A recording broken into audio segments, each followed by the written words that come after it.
After dropping off passengers at this seaport town on the Pacific coast, pilot Carlos de los Santos embarks on a return trip to Mexico City. And then he looks over to his right and he sees another one. And then he looks ahead of them and there's one coming at him. It goes below his aircraft and he feels a bump under his aircraft. And he's scared out of his mind. Anyone would be. He then realizes that he's not really in control of his aircraft.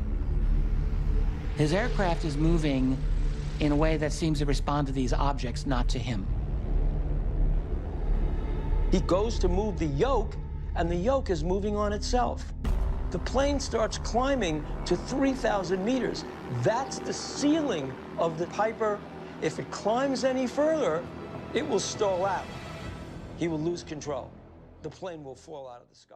The aerial images were presented today. UFOs spotted and now documented around the world. Holding their first ever public meeting, top scientists at NASA, joined by a team from the Department of Defense, revealed pictures and video like this one that captured a metallic spherical orb in the Middle East last year. This is a typical example of the thing that we see most of. Saying the origin of the orbs is unclear, officials at the DoD plan to soon deploy dedicated sensors to better track UFOs, technically known as UAPs, unidentified anomalous phenomena. The current existing data and eyewitness reports alone are insufficient to provide conclusive evidence about the nature and origin of every UAP event.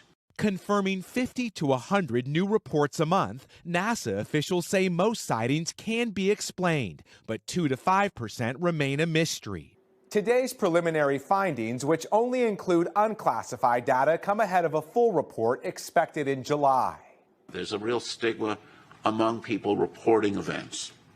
And despite NASA's extensive efforts to reduce this stigma, the origin of the UAPs remain unclear. After decades of debunking and discrediting UFO sightings, tonight government officials are shedding light on images that will lead many to ask, are we alone?